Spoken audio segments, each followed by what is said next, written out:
Today's episode is brought to you by Camp GLP. It's an amazing opportunity to come hang out with me, with our awesome Good Life Project team, a lineup of inspiring teachers from art to life to work, and a community of almost impossibly friendly grown-up campers from literally all over the world as we take over a beautiful summer camp for 3.5 days of workshops and activities that fill your noggin with ideas and strategies for life and create the type of friendships and stories you thought you'd pretty much left behind decades ago.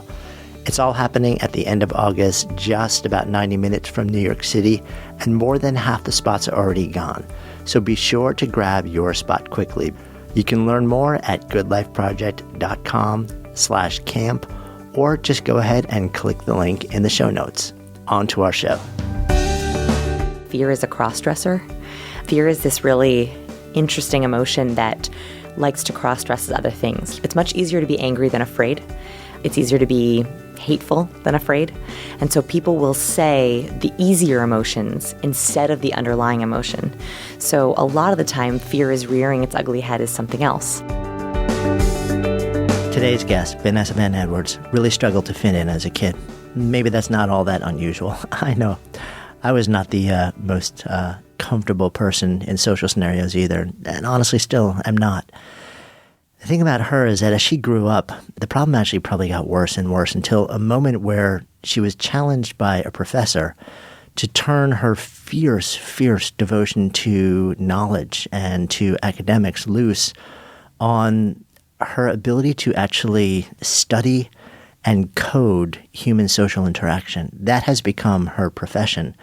And in fact, she's got a new book called Captivate, which basically reveals the code of human interaction, which I found absolutely fascinating because I'm a little bit obsessed with how people interact with each other. And as somebody who was always the one who admittedly hung out in the kitchen during parties and often still does, the ability to come out of the kitchen, the ability to understand how to move into a room and feel okay, how to understand the most nuanced parts of social interaction, the idea that that is actually trainable is profound on so many levels, not just personal, but when you apply it to the world on just such a wide range of possibilities. So I wanted to have this conversation with her so I could both understand her journey, what took her here, and start to deconstruct some of these things and share some of these ideas with you. Really excited to share this conversation. I'm Jonathan Fields. This is Good Life Project. There is an interesting conversation swirling around it. So tell me about power posing. So power posing was kind of coined by Amy Cuddy. She's a Harvard Business School researcher. And she devised this theory that if you stand broad and you stand like very with your hands on your hips, your feet spread wide, that changes your mindset. You begin to produce testosterone, exactly. And if you stand like very closed, you actually feel more nervous, produces cortisol. So she had this study where she had participants do it, and supposedly high power posers produce testosterone, lower cortisol, low power posers, less testosterone, more cortisol. However, they have not been able to replicate the study. So after her really famous TED Talk and her book, which is a great book, no one can repeat this study. Now, here's what I think about it. It's very, very hard to replicate studies. So I really would like them to keep trying. However, there are other studies that indicate that power posing, or this idea, there's something valid to it. For example, researchers at the University of British Columbia looked at winning and losing athletes across races in the Olympics. And they found that across cultures, winning athletes do the same thing. They raise their hands above their head, they tilt their face towards the sky, and they exclaim. Whereas losing athletes typically crumple into like a standing fetal position. They even saw this with congenitally blind athletes who've been blind since birth. So they're not modeling that behavior from someone else because they couldn't see it. Exactly. Somehow their body told them to do this. So whether or not the testosterone and cortisol is true, I'm saying to myself, well, if we are coded that if you win something, you expand your body, that's a sensation that I want to feel, right? So I think that there is something to it. We have stopped teaching Amy Cuddy's research, but we do still talk about the idea of broad versus shrunken in body language. Yeah, and that makes a lot of sense, and I feel that too. I think most of us intuitively just feel that. What what raised my eyebrow was when recently I saw one of her co-investigators come out and say, Yes. actually, we had, Dana. I had major questions about the way we were interpreting the data, and I still do. And I'm questioning our own research right now. And which happens in the world of science constantly. Yeah. You know, it's really hard.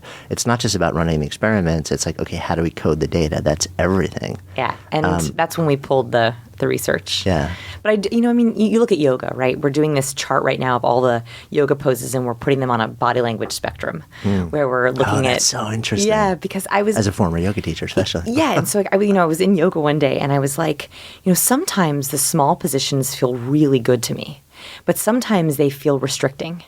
And I thought to myself, I wonder if there's something to that like low power is not bad, right? There's some times where you want to feel safe and protected and comfortable. And being proud is good, but you're also vulnerable. Right. And so we're doing this chart of all the body language poses and all the yoga poses and where they might fall on an emotional spectrum. Oh, that is so fascinating. Because as a teacher, you would find out really quickly as a teacher that certain postures or certain sequences would generate very powerful emotional responses. So I could tell on any given day, if when we moved into hip opening postures or pigeon pose, that, in a class of 50 students, on any given day, like 2 to 5 of them would start to tear and they would start to cry. Mm-hmm. And because there was something that it was doing that was much deeper, whether it was releasing, whether it was deepening into a very vulnerable place. And the flip side, the classic backbending poses, Camel Pose for those, where you're literally, you're standing on your knees. For those who don't know this pose, imagine you're on a mat, like you're on your knees, but you're sitting up on your knees with your hips elevated. And then you just kind of like lift your heart open, lean your head back. If you're comfortable doing that, you put your hands on your butt or on your ankles. You are utterly exposed. Like you're basically in a position of complete and utter surrender and vulnerability. And that was another posture where people would regularly freak out and they would need to come back down because they would get anxious. Mm-hmm. So that is exactly what I was tapping into. And what's interesting is there's actually research on this. So I went, I'm a total academic junkie. I love all the research studies. There was a study that was done called the body map of emotions. What they did is they had people watch videos or sense certain emotions and then figured out where they had the most activity in their body. So it's this beautiful chart, and we can probably link to it. They showed that, for example, sadness has less activity in the body. In other words, the body goes blue. So when you're feeling sad, your entire body, the blood flow, everything lowers. So your hands become colder, your feet become colder, you have less activity. Whereas anger, you have all this heightened activity in the heart and chest area. And so when you look at this chart, it actually helps you tap into what you're feeling from a physical perspective, which I think is really interesting because I think one of the biggest challenges we have is feeling our feelings. Yeah, we're disembodied. Completely. Yeah. And so I can talk to people who are disembodied or numb and say, okay, I understand that in your head you don't feel. Where do you feel activity in your body? Okay, my hands feel hot. Interesting. My feet feel cold. We can actually look at the body map of emotions and figure out what emotion that most closely resembles according to the research. That is fascinating. Have you done this with people where you sort of ask them about body parts? Yes. How hard or easy is it for people, do they automatically be like, oh, I can immediately feel what's going on in my body? Or is it a process where you have to almost walk them through reconnecting with what they're actually feeling in their body physically before you can even reverse engineer what that means emotionally? The second one, and specifically, I find that one of the things I teach is that fear is a cross-dresser. Fear is this really interesting emotion that likes to cross-dress other things. It's much easier to be angry than afraid. It's easier to be hateful than afraid. And so people will say the easier emotions instead of the underlying emotion. So a lot of the time, fear is rearing its ugly head as something else. So someone will, a lot of, what I talk about is interpersonal. I don't do a lot of intrapersonal. So I'll say, okay, you go to this networking event or you go on this date and you feel like you're not yourself, right? You're really anxious. You're just making bad jokes. You're talking all the time. What's happening there? I feel like people just don't get me. This isn't my crowd. Okay. all right, I hear that. But underneath that, so it's not your crowd. What would happen if it's not your crowd? And we get down to the bottom, and it's that they're terrified of being rejected. Right. Right. And we know this sounds obvious to us, but people are like, oh, rejection. I'm afraid of that. So it often manifests as something different. So it's a layering process. I think it's been my experience. I'm curious. It sounds like yours as well. That when you keep asking, like I call it the 5-layer why. Yeah. You keep asking, like, why do you, like, what's underneath? What's underneath? What's underneath? It always comes down to like 3 basic things, no matter what know, the 1,000 surface things are. It's like fear of rejection or being judged, like fear of loss. Mm-hmm. And it's also just anxiety related to uncertainty. The purpose question. Yeah, and it's also fear of fear of death, like mortality. And being alone. Yeah. I would say that third bucket is like being alone, mortality, and some people are afraid more of the other. And I think that, for people listening, for myself, if I am feeling what I call a messy emotion, or an emotion that makes me like, ooh, it's not convenient, right? I will, or an uncomfortable emotion, I will often try to think about what bucket is this? Huh. Like what's really underneath it? Yeah, is this about being alone? Is this about belonging? Is this about rejection? And even just that process helps me not judge my emotions. So I used to have this problem where I would say, that is bad, right? Vanessa, that's a bad emotion. It's not a productive emotion. Like I'd get an email from someone and it would make me angry. And I'd say, well, anger is not a productive emotion. Right? It's not going to get me anywhere. I'm a business person. You guys can't see, but when Vanessa just did that, by the way, she put her hands on her hips like she was scolding herself. It's like, listen. Yeah, I do. I would do that, and I would talk to myself like that.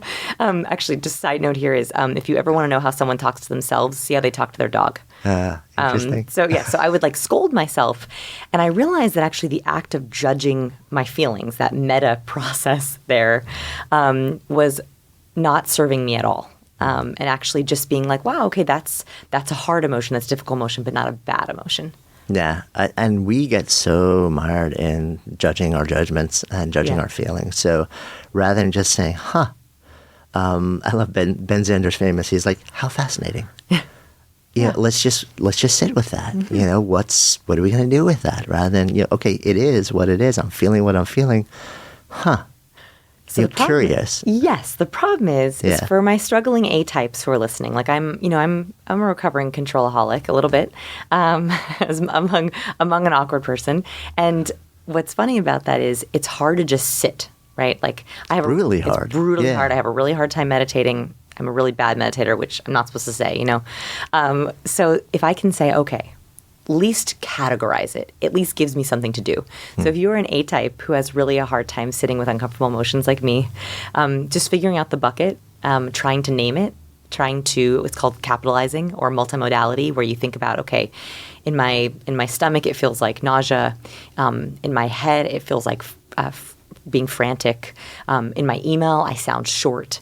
You're thinking about this emotion in every mode. That is a more productive thing to do. But you're just exploring it. Is there a risk, though, of going overboard with that, where like you actually there's a certain satisfaction with naming it to the level where you feel like you actually start to more aggressively look to do it rather than just sit with it? Like, could that actually be an excuse not to do the work to be with?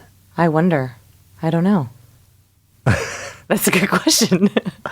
I think maybe because it takes away some of the unease of the emotion. Yeah, which is not necessarily a bad thing, but if it becomes a deliberate practice that never lets you actually fully sit with it, I wonder what the net effect of that practice is. Like wallowing, right? It's like short term makes you feel better, but then it's sort of like like the pharmacological solution versus the let's do this in combination with CBT. Yes. I guess it would, what I was thinking is if you make it like a checklist, like, oh, I did it, done now, washing hands, right?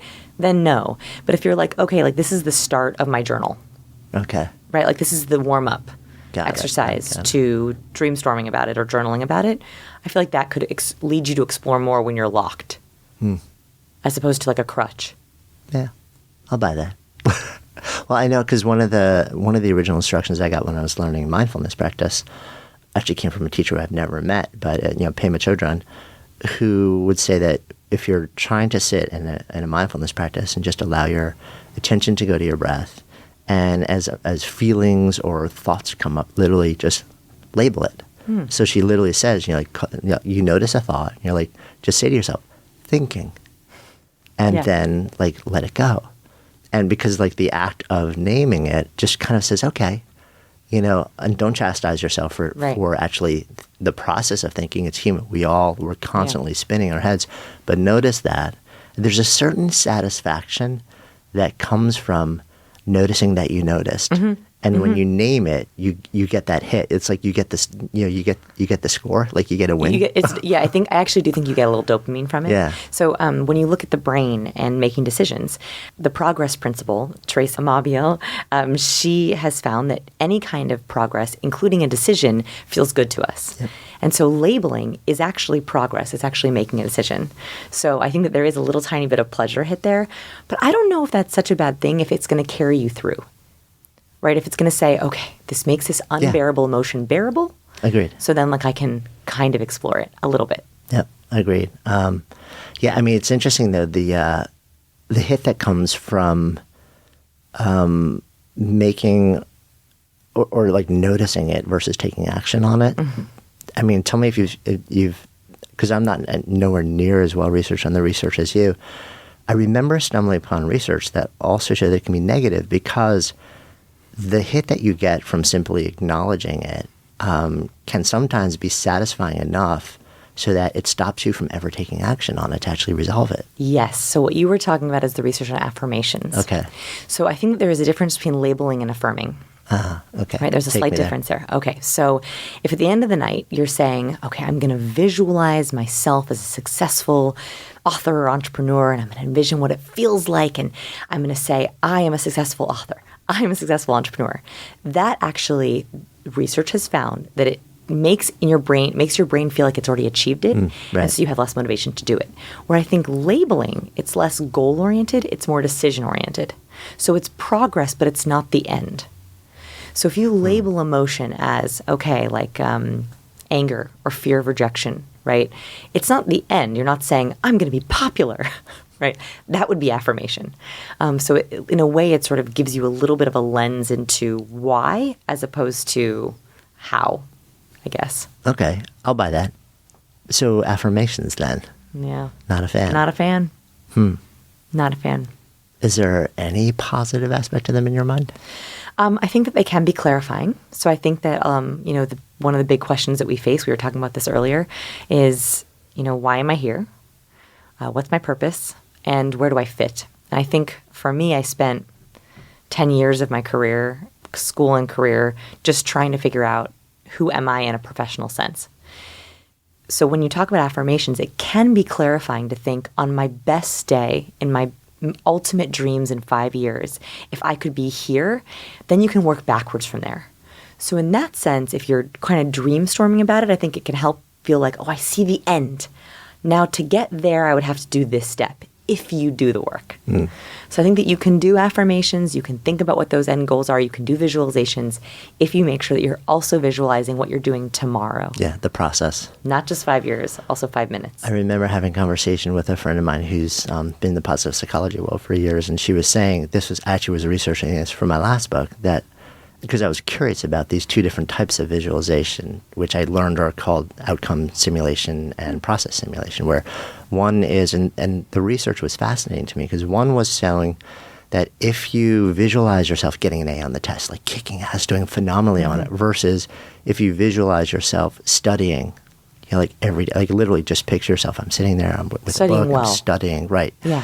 That the likelihood of actually eventually doing really well on whatever it is on the final thing was much higher with that process simulation than it is with, the outcome simulation in your mind. And what it was showing was that, because there's so much mythology around visualization, that, it's not just about seeing the end goal clearly. The people who actually get to the end goal much more effectively are the ones who actually visualize what it'll take to get there on a regular basis. Like, what's the work, like you were saying. And that surprised me, actually, because it's pretty contrary to a lot of the things that you hear sort of out there. I kind of like that, though. And I also think, this is not scientifically based, but I have this opinion that there are 3 different kinds of people when it comes to work. There are dreamers, shippers, and builders. And so there's people who like love to dream. They're very creative. They have trouble with that process part. Then you have people who are builders. They love tinkering. They're the inventors. They build and build and build and never ship. And then you have people who are kind of impatient and they just want to get it out there. And so they do something, the minimal sort of viable product, and they ship it out as soon as possible. And I always try to figure out when I'm working with people where they fall, because we all have a comfort zone, I think. Yeah, no doubt about it. Can you learn the other two skills if you're primarily one? I think so. Like, for example, I'm a shipper. I'm very impatient. I dream real quick, and then before I've even finished thinking about it, I'm like, right, ship it.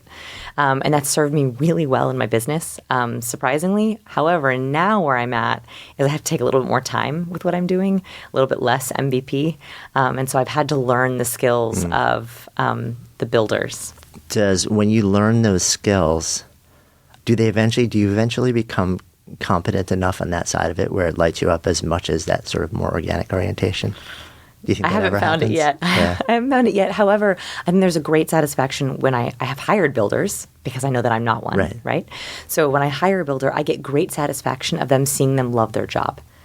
Right? Like, I have a small team. I love my team. Like, they're my other family. And to see them get so excited about that process gives me great satisfaction, more than me necessarily doing it myself. And I'm like, all right, I know I got to build today. Like, we have 6 months of building this course. I don't love it, but like, it's working, and I can see that my team is loving it more than shipping. So if you want to build a team, then it's also really good to that's a really interesting framework to know, okay, we need all three orientations on this team. Yes. When you're bringing people in, try and suss out what are sort of like easy questions to ask to sort of quickly figure out, okay, which one of the three are you? Yeah. So, like, for example, if you give a project that you typically do, so let's say you have a blog, and so you ask someone, okay, we're going to develop a content calendar. And we're going to do a whole series of blog posts on introverts and extroverts and ambiverts. If you were doing that, what would be the part of the process you would most look forward to? Or in a past project that they bring up, what was your favorite part of that process? Was it the brainstorming session? Was it like the nitty gritty, doing all your research and gathering everything? Or was it that moment that you hit publish?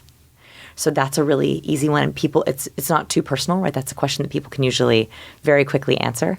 You also could give them a set of sample tasks and ask them which one they would volunteer for. Dreamer tasks, builder tasks, and shipper tasks. Right. Like, dreamers will always gravitate towards whiteboard, sticky notes. Yeah. They love that kind of strategy stage. Builders love the research stage, the coding, building spreadsheets.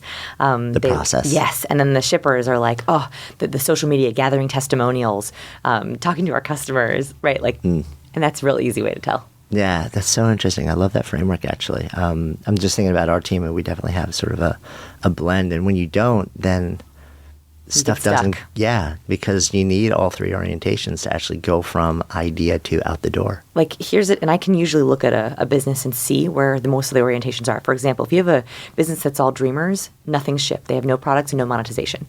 Beautiful branding, beautiful about page.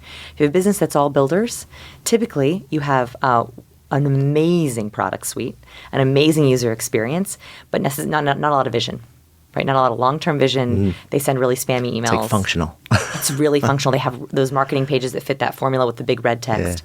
And then if you have a lot of shippers, you have dozens of products. And that's how you know where an orientation is. Got it.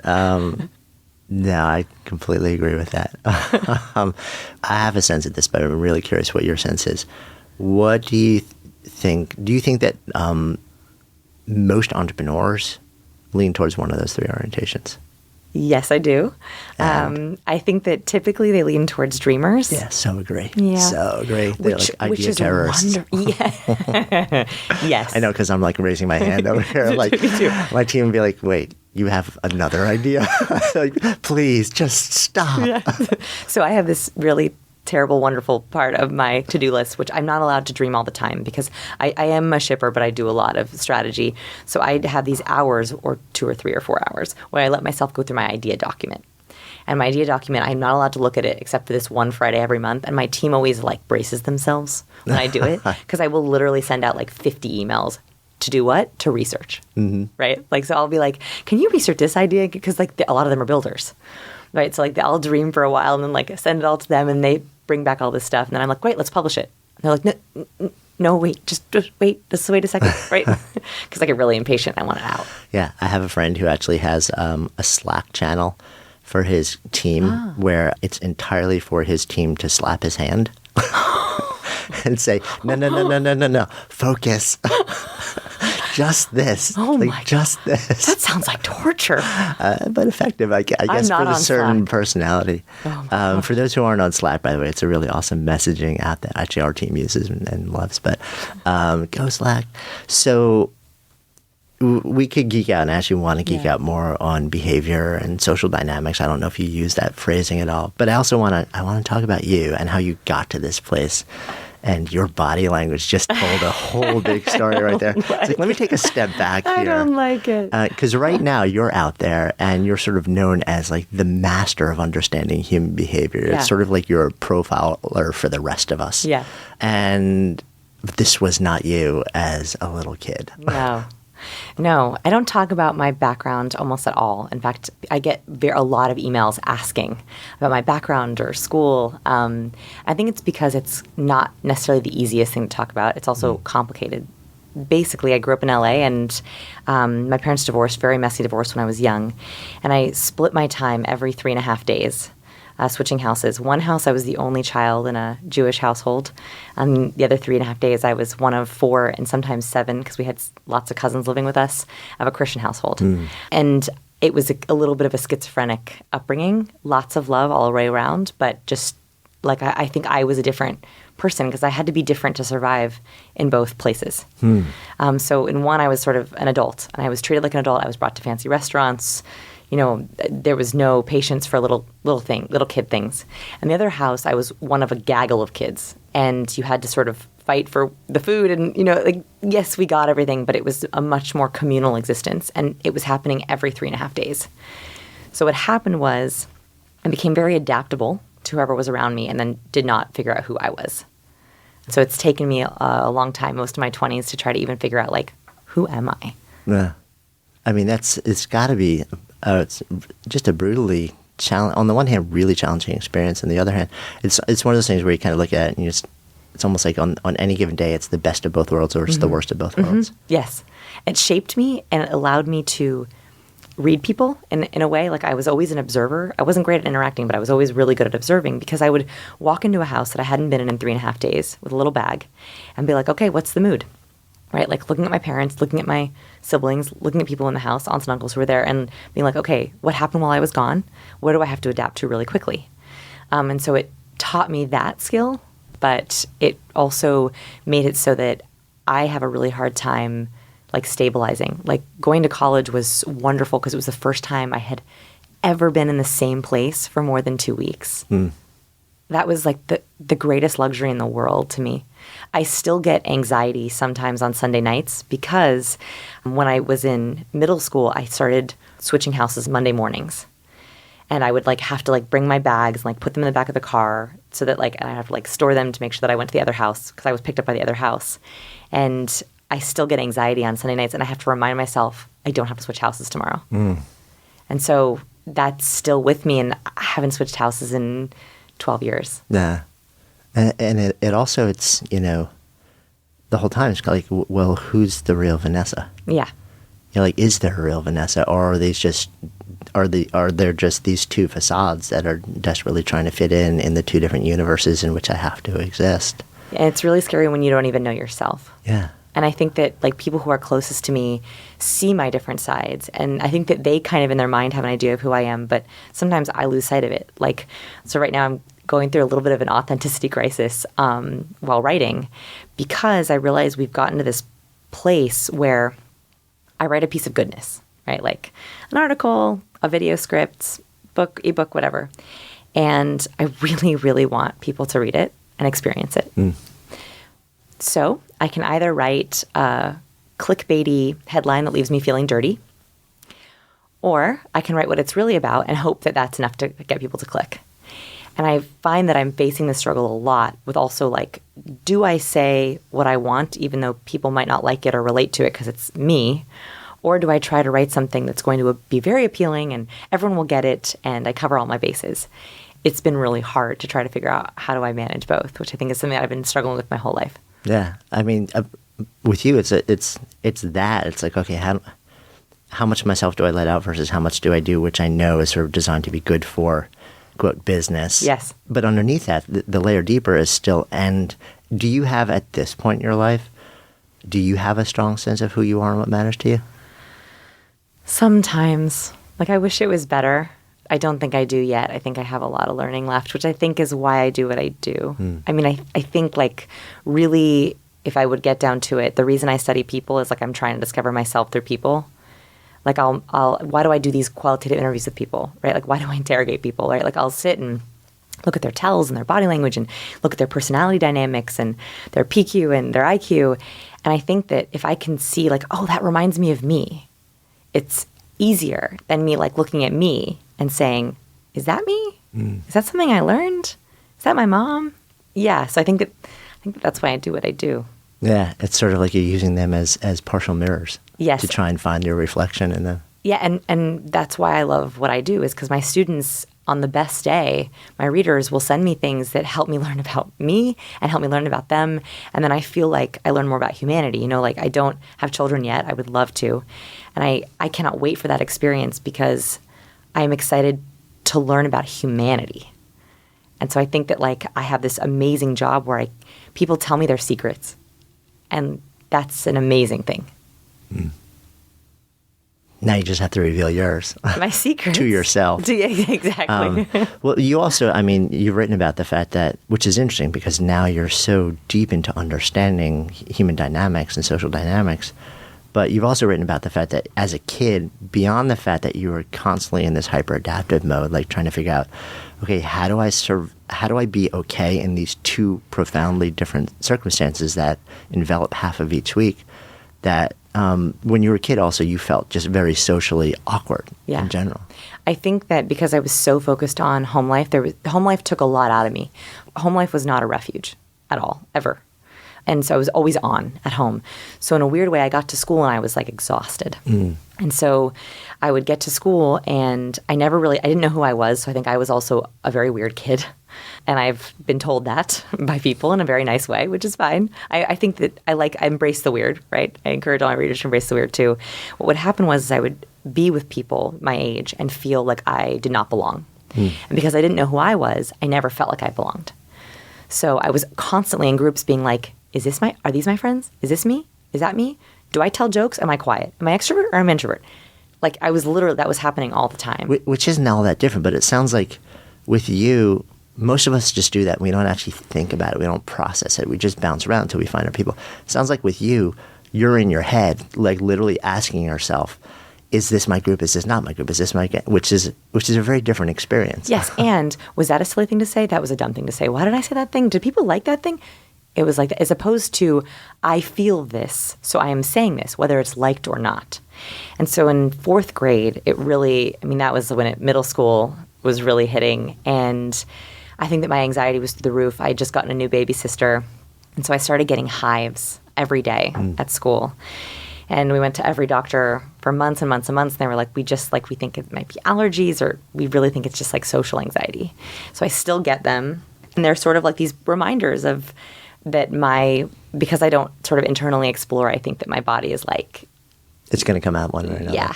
And so it's been a really hard, good process. That having hives doesn't win you a lot of friends. So in fourth grade, I dove into school. That was the only refuge I had: books, classes, school. So I dove into that. And then that made it even worse in a certain sense, because I became very oriented towards academics. And in college, I had a professor, very kind professor. We were arguing about a group project. It was a group project. We had to write a 10-page paper.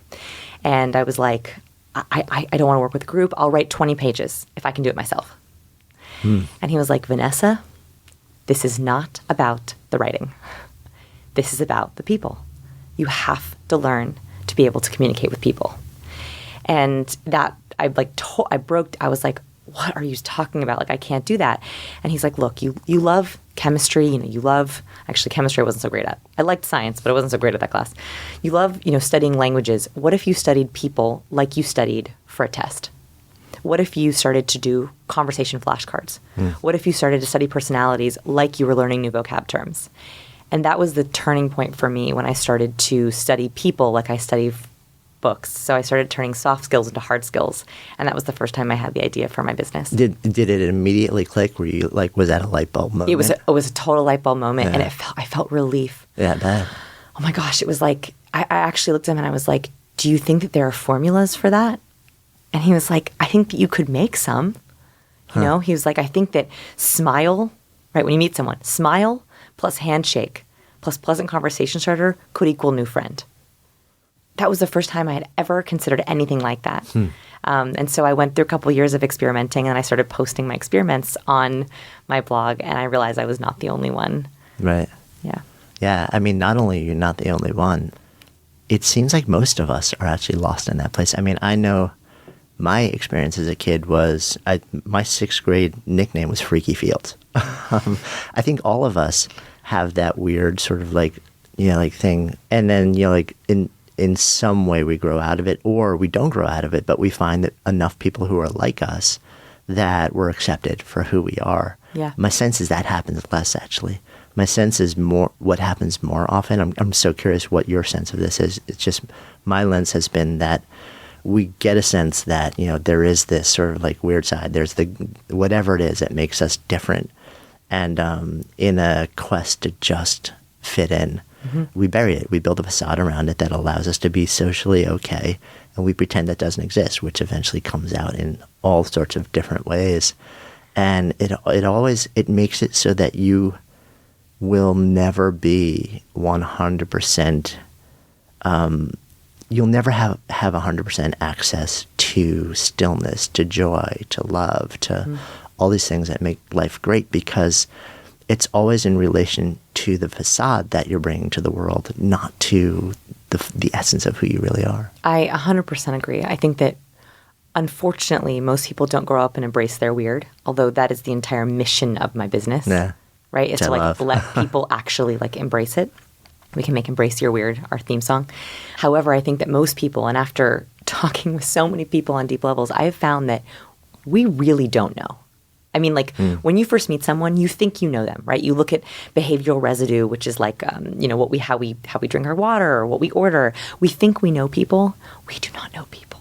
People tell me things, and I am constantly shocked by what people tell me. And I think that that's because most people are diving in and saying, I can't show people that part. Even though if they just did a little bit of searching, they'd find people who love that part. But that takes bravery, because it means that you're going to find people along the way who go, ooh, that's weird. Yeah. So how do you get okay letting who you really are?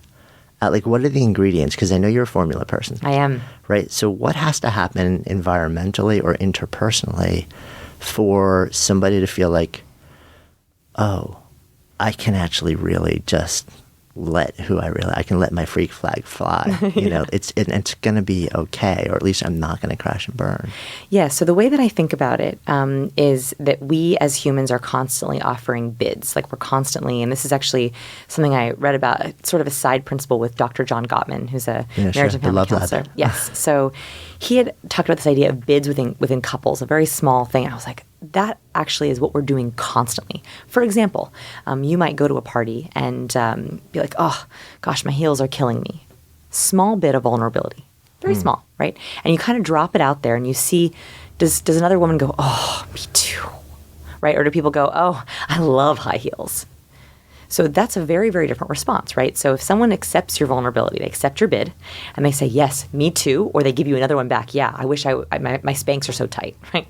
That would be a bid back. That is like, oh, the ultimate human experience. It's so small, but when you have a bid that's accepted and given back, it feels good. But if you put out a bid and it's either ignored or it's stomped on, right? Oh, I love heels. Right? And women I know are listening, you've had your bid stomped on. It's worse when it's passive aggressive. It is demoralizing. And so that's when we shut down. So what I would say is you have to think about what are your warm-up bids. So I have a couple of really safe bids that when I'm meeting new people or I'm at a new event, even like going to a conference, I have a couple safe bids. I'll just throw out that if they're stomped on or stumbled upon, I don't take it too personally, but I find just glimpses of my people. right? And that is a slow confidence builder. So I would think about what are a couple things that you think, and you can kind of fill in the blank here, is what would, if people found out blank, they would think it was weird. Okay, so just as many things as you can think of. Everything from I use straws in my water bottle to, I have taken meds for something. I mean, small to big, right? Think about what bids could be safe, could be little warm-up bids, because that is it's like a muscle. Right. I think that social acceptance is a muscle. Do you have a bid? Can we give each other some bids? I'm just thinking about that right now. I'm like, I'll start. I can start while you think about it. Okay. Okay, so a bid that I use in New York, because I'm from Portland, Oregon. Quiet, little, beautiful, green Portland, Oregon. And when I come to New York, it's overwhelming for me. I have to prep myself for weeks. And so what I will do when I'm in New York with new people is I'll often say, oh my goodness, sometimes I find New York overwhelming. That would be a bid. Because either you're going to get someone, a New Yorker, who's like, oh God, I love the energy of the city. Okay, got it. Right. No worries. Yep, cool. Or you're going to get someone who's like, yeah, you know what? When I first came here, it was like that for me too. Yeah. But I find these little places that I love, these cafes that sort of and then you have this different conversation. So that would be a bid that I would use. Yeah. I'm just trying to think of mine right now. So fill in the blank. Right. Oh, I love this. Okay. So if someone found out blank, they would think it was weird. Right. Someone found out. I'm so plain vanilla with this. I'm like, there's something there. Oh, there's definitely. Because I'm trying to think also what I use, because I do that because I was the socially awkward kid, and I write about this in my book also. I was every party I was in the kitchen. Yeah, so that would be my thing, and maybe that's the thing actually. Totally. Maybe that's my bid. Hey, if you want to find me at a party, come to the kitchen. That's the perfect bid, right? So it's a place where you know that you can talk about food, right? You can see what other people are eating, but and also it's smaller. Exactly, and it's you don't feel embarrassed sharing that. I hope, right? No, it's it's okay, that's it. But that gives me something to then talk to you about. I accept your bid because I totally get it. So one of the things I do is I map out social events because I find social events and networking events and parties overwhelming. I actually in the past, I drew a map of every event. Every event, and I actually have this, I think, in chapter 3. You can see it. When you first enter an event, there's the start zone. The start zone is coats, hats, shoes, name tags. Okay, that's the start zone. You never want to stand in the start zone to meet people. The end zone is typically waiting by the bathroom, going to people you know, sitting off on the sidelines of the edge of a room. That's the end zone because you usually don't make any new connections at all.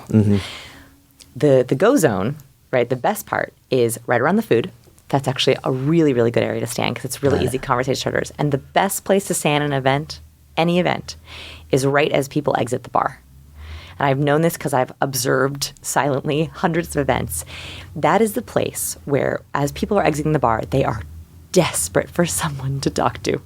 They have this face. Have you ever seen someone? They get their drink and they exit the bar and they kind of look up and they're like, who can I talk to? Where do I go? Where do I go? And people will either beeline it for the bathroom or beeline it for the food, beeline it for someone they know, or that's the perfect spot where you can say, hey, I'm Vanessa. You don't even need a pickup line. You don't even need a conversation starter. Just, hey, how are you? And they're like, So you actually give relief when you stand right there. Right. So food and right when you exit the bar. So interesting. I call it the social map. Yeah, no, I love that. Game plan. I love that. And it's so interesting that this stuff actually is deconstructible into teachable skills, because I think most people thought, no, you're either a social butterfly, you either are just really good with people, or you're not, you're the weirdo. Yeah. And, so you just have to find your other weirdos and you'll all be weirdos together.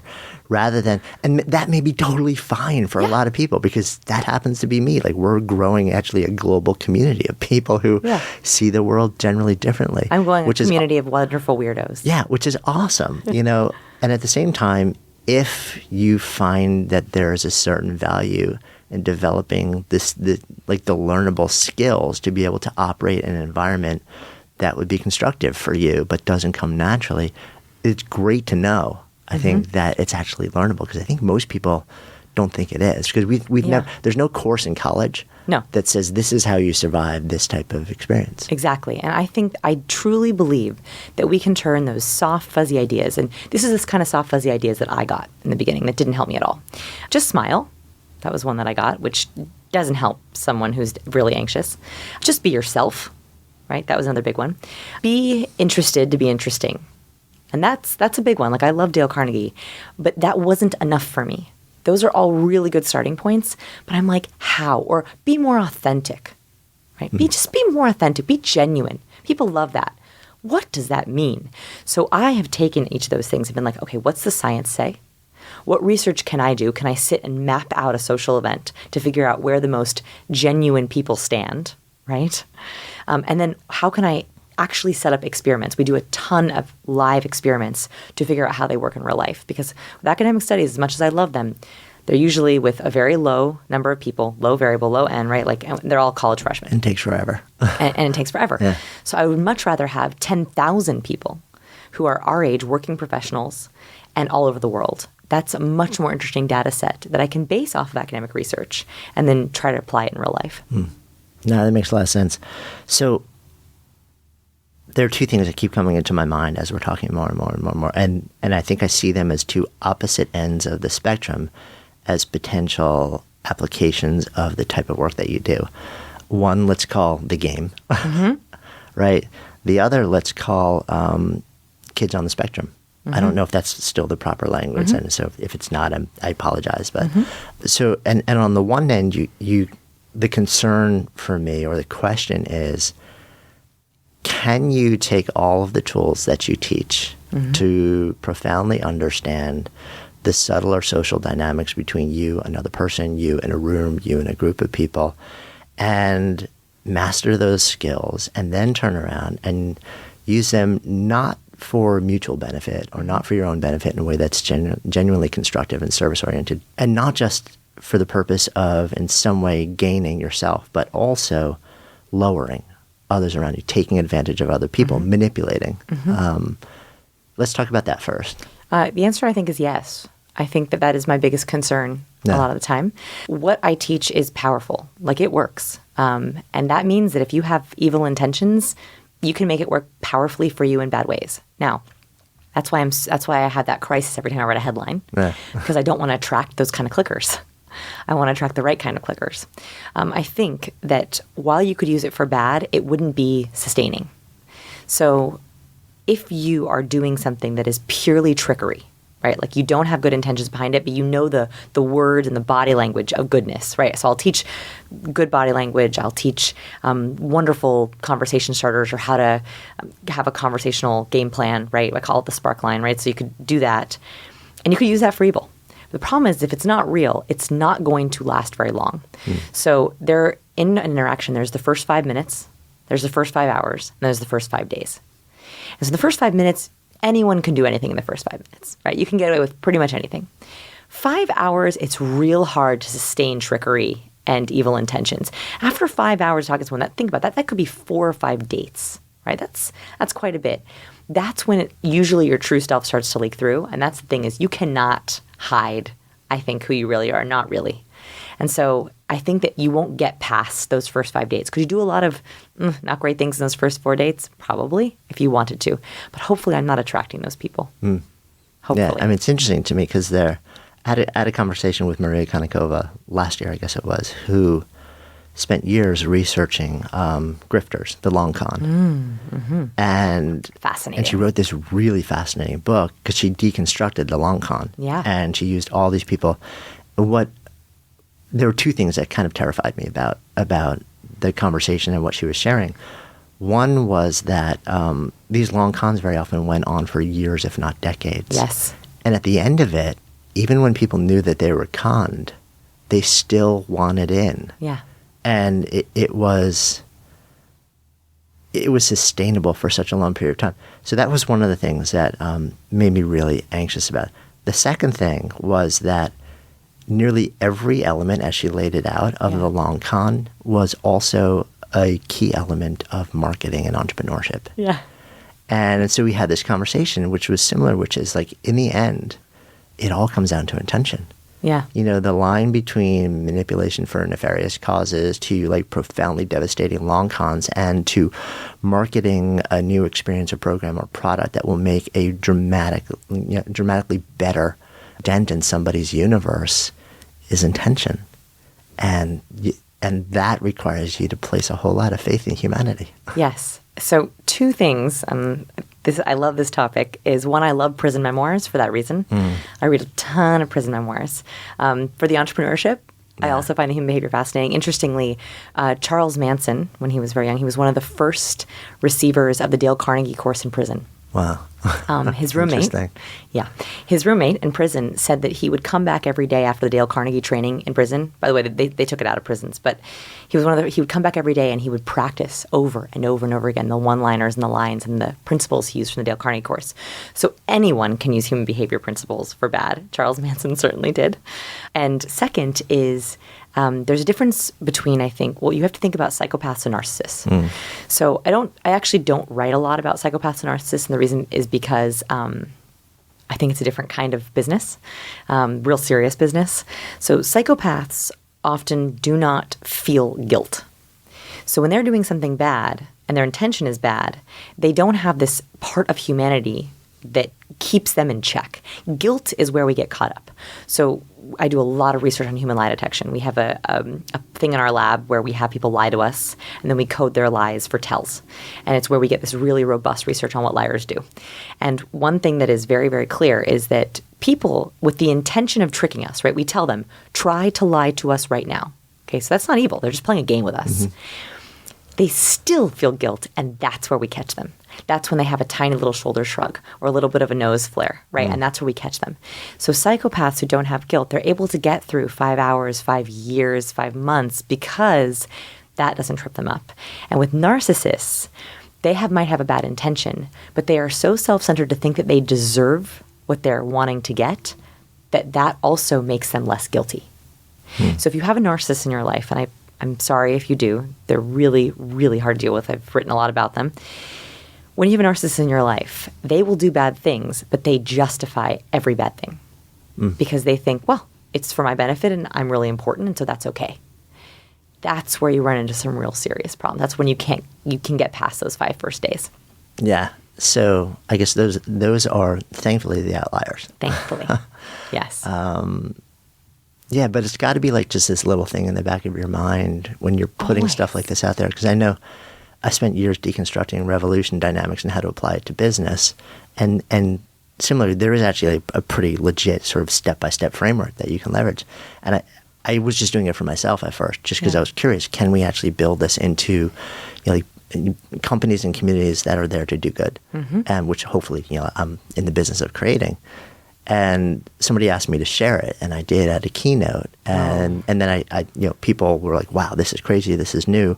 And I ended up sharing it at a number of bigger and bigger keynotes. And the second time I shared it, somebody from the audience said, "How can you we see the power of this? What if this gets into the wrong hands?" And I wasn't prepared to answer that when the first time I was asked, because I'd never thought about it, because it was never my intention for it to be public. It was my own research for my own stuff. But when I decided to continue to share it, I had to go there. And the thing that made me okay was realizing that for whatever reason, the framework that I had put together was already clearly known by people out there who were doing bad in the world. And it was more about, can I actually put this technology in the hands of people who are trying to create engines of belonging for good reasons so that people don't default to participating in the bad ones. They have another option. But it's an interesting thing where it's not a clean conversation. And I definitely think about it. I think it keeps me kind of razor sharp, right? It makes me want to do better and do it faster and find better people, right? If I can give these tools to people who are using it for good, they'll recognize if someone's using it for bad. Yeah. No, totally.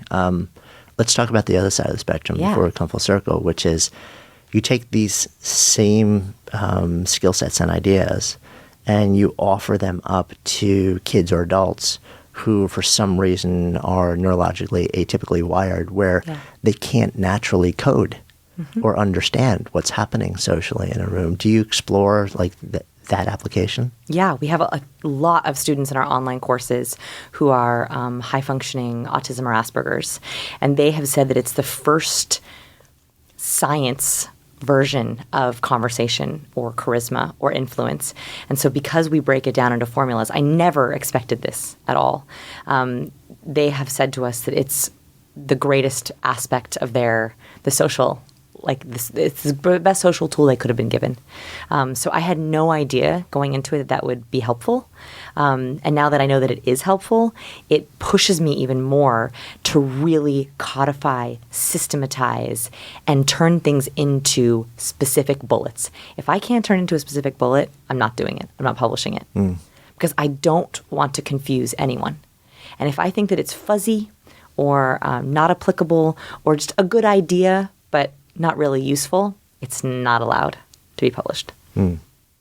So do you have an aspiration to take this specifically on that side of things and build a curriculum and get that into all sorts of educational experiences which are designed for kids who are moving through those struggles? Yeah, so the goal is, after the book comes out, we are going to be launching People School, which is basically the people skills you never learned in school, but condensed into something really simple, really fun. And that curriculum, I am hoping I can start a nonprofit arm and then deliver to schools, either through workbooks and videos or with actual training teachers to go teach it to all their health classes or all their psychology classes or all their English classes.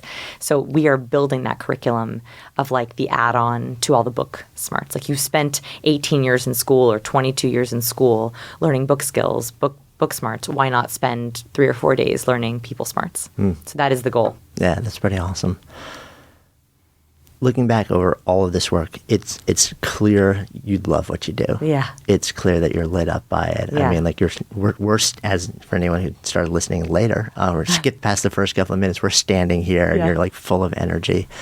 You still spend a massive amount of time in your head. Do you feel like this work has in some way allowed you to reconnect more to embodied emotion, to understanding yourself? I think it's the only thing that's helped me connect. Really. I mean, I think I wouldn't have been able to do otherwise. I think that I learn by studying. I learn by experimenting. And I think that if I had not have found this work, if I had not found this mission, if I don't get up and work in my lab, I am both personally and professionally devastated. It's the only thing that keeps me going, especially when I'm having a hard personal time. My work, it is my only outlet for both things. It feels like a good place to come full circle. So the name of this is Good Life Project. So if I offer that phrase out to you, to live a good life, what comes up? Aha moments. So I live for aha moments. They're those really small moments in time where something makes a lot of sense. And I think the reason I read so much, the reason I talk to so many people, the reason I'm doing experiments is I'm constantly looking for those for me or for others.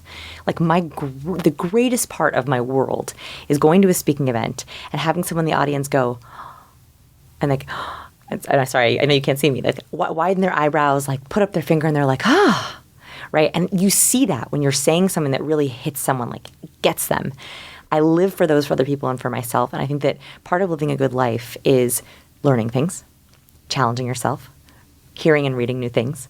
And I think that if you don't have those aha moments, you live a very boring life. It could be good, okay, but I think it's not challenging enough. So I think that if you can have days where you're reading and talking to people and doing things where you're light bulbs are going off, even little ones, wow, I didn't realize I love persimmons, right? That is a good life. Awesome. Thank you. Thank you for having me. Thanks so much for listening to today's episode. If the stories and ideas in any way moved you, I would so appreciate if you would take just a few extra seconds for 2 quick things. 1, if it's touched you in some way, if there's some idea or moment in the story or in the conversation that you really feel like you would share with somebody else, that it would make a difference in somebody else's lives, take a moment and whatever app you're using, just share this episode with somebody who you think it'll make a difference for. Email it if that's the easiest thing, whatever is easiest for you. And then, of course, if you're compelled, subscribe so that you can stay a part of this continuing experience. My greatest hope with this podcast is not just to produce moments and share stories and ideas that impact one person listening, but to let it create a conversation, to let it serve as a catalyst for the elevation of all of us together collectively, because that's how we rise. When stories and ideas become conversations that lead to action, that's when real change happens. And I would love to invite you to participate on that level. Thank you so much, as always, for your intention, for your attention, for your heart. And I wish you only the best. I'm Jonathan Fields, signing off for Good Life Project.